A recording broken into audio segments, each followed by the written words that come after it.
টুলসের মধ্যে প্রথমে আছে পেন্সিল টুল। এখানে বাম ক্লিক করবে তাহলে এটা সিলেক্ট হয়ে যাবে। তারপর পেজে আসবে, পেজে মাউসের কার্সার টানার পরেই দেখবে মাউসের কার্সারটা পেন্সিল হয়ে গেছে। এবার বাম বাটনটা প্রেস করে ধরবে, দিয়ে মাউসটাকে এদিক ওদিক সরাবে, তাহলে দেখবে ছবি আঁকা যাবে। পেন্সিলের সাইজটাকে বড় বা ছোট করার জন্য এই পাশে আছে সাইজ, এখানে আসবে, এখান থেকে এই বিন্দুতে যাবে, বাম বাটনটা প্রেস করে ধরবে, তো এটাকে বাড়িয়ে দেবে, তাহলে পেন্সিলের সাইজটা বড় হয়ে যাবে। আর এটাকে কমিয়ে দেবে, তাহলে পেন্সিলের সাইজ ছোট হয়ে যাবে।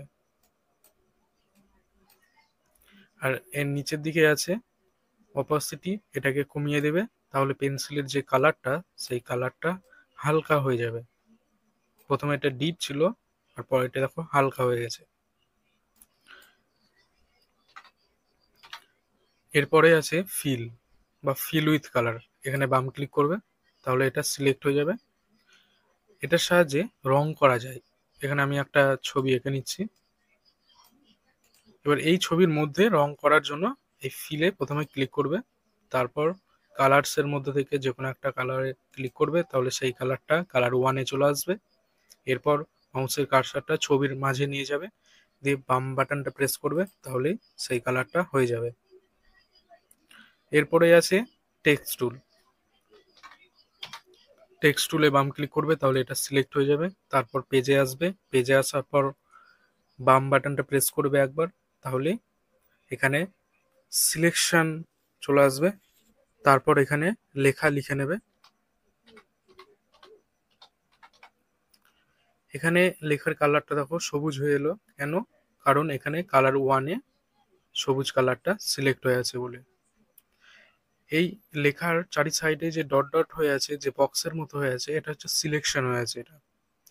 এটাকে ডিলিট করার জন্য এই বক্সের বাইরে মাউসের কার্সারটা নিয়ে যাবে, তারপর মাউসের বাম বাটনটা একবার প্রেস করবে, তাহলে এটা ডিলিট হয়ে যাবে। তারপরেই আছে ইরেজার টুল। ইরেজারে ক্লিক করবে, বাম ক্লিক করলে ইরেজারটা সিলেক্ট হয়ে যাবে।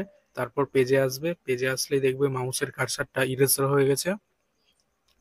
এবার এই ইরেজারের সাহায্যে মোছার জন্য মাউসের কার্সারটা নিয়ে যাবে যেখানে মুছবে সেই জায়গায়, তারপর মাউসের বাম বাটনটা প্রেস করে ধরবে, দিয়ে মাউসটাকে এই দিক ওদিক সরাবে, তাহলে দেখবে মুছে যাবে। ইরেজারের সাইজটা বড় করার জন্য ঠিক একইভাবে এখানে সাইজে যাবে, এই বিন্দুর এখানে যাবে, দিয়ে বাম বাটনটা প্রেস করে ধরবে, দিয়ে এটাকে বাড়িয়ে দেবে, তাহলে এটা বড় হয়ে যাবে। কিবোর্ডের সাহায্যে করার জন্য কন্ট্রোল বাটন প্রেস করবে, কন্ট্রোল বাটন প্রেস করে ধরে থেকেই যদি মাইনাস প্রেস করো তাহলে এটা ছোট হবে, আর যদি প্লাস প্রেস করো তাহলে এটা বড় হবে। এরপরেই আছে কালার পিকার টুল। এই কালার পিকার টুলের সাহায্যে অন্য কোনো ছবির রং সেখান থেকে কপি করে নেওয়া যায়। এখানে আমি একটা ছবি ওপেন করে নিচ্ছি।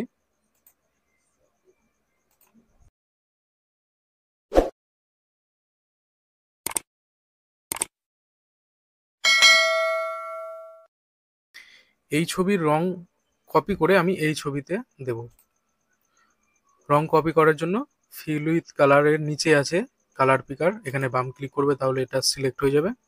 তারপরেই ছবির মধ্যে যে রংটা কপি করবে সেই রঙে মাউসের কার্সারটা নিয়ে যাবে, দিয়ে বাম ক্লিক করবে, তাহলে সেই রংটা কালার ওয়ানে চলে আসবে। এরপর অন্য কোনো ছবিতে রং করার জন্য ফিল উইথ কালারে ক্লিক করবে, তারপর সেই ছবির মধ্যে গিয়ে বাম ক্লিক করবে, তাহলে সেই রংটা হয়ে যাবে। এখানে দেখো আমি এই রংটা আমি এখান থেকে নিয়েছি, এই ছবির মধ্যে থেকে নিয়েছি, আমি এই কালার্সের মধ্যে থেকে কিন্তু নিইনি। এরপরেই আছে ম্যাগনিফায়ার টুল। এখানে বাম ক্লিক করবে, তারপরে মাউসের বাম বাটনটা প্রেস করবে, তাহলে এটা জুম হবে, আর ডান বাটন প্রেস করবে তাহলে জুম আউট হবে। এখানে আমি পেন্সিলের সাহায্যে একটা যে কোনো একটা ছবি এঁকে নিলাম। এটাকে আমি যদি জুম করে দেখতে যাই তখন ম্যাগনিফায়ার টুল ব্যবহার করব। বাম ক্লিক করলে দেখো, বাম ক্লিক করছি, এটা কিন্তু জুম হচ্ছে, আর মাউসের ডান ক্লিক করলে এটা জুম আউট হচ্ছে। এখানে এই টুলসগুলোর মধ্যে মাউসের কার্সারটা নিয়ে গিয়ে বাম ক্লিক করলে এগুলো সিলেক্ট হয়ে যাচ্ছে। এটাই কিবোর্ডের সাহায্যে করার জন্য প্রথমে পেন্সিল টুল, এটা করার জন্য কিবোর্ডে পি প্রেস করলে পেন্সিল টুল হয়ে যাবে, বি প্রেস করলে ফিল উইথ কালার টুল হয়ে যাবে, টি প্রেস করলে টেক্সট টুল হয়ে যাবে, জেড প্রেস করলে ম্যাগনিফায়ার টুল হয়ে যাবে, কালার পিকার টুল করার জন্য আই প্রেস করতে হবে, আর ইরেজার টুল করার জন্য ই প্রেস করতে হবে। তাহলেই মাউসের কার্সারটা সেই টুল হয়ে যাবে।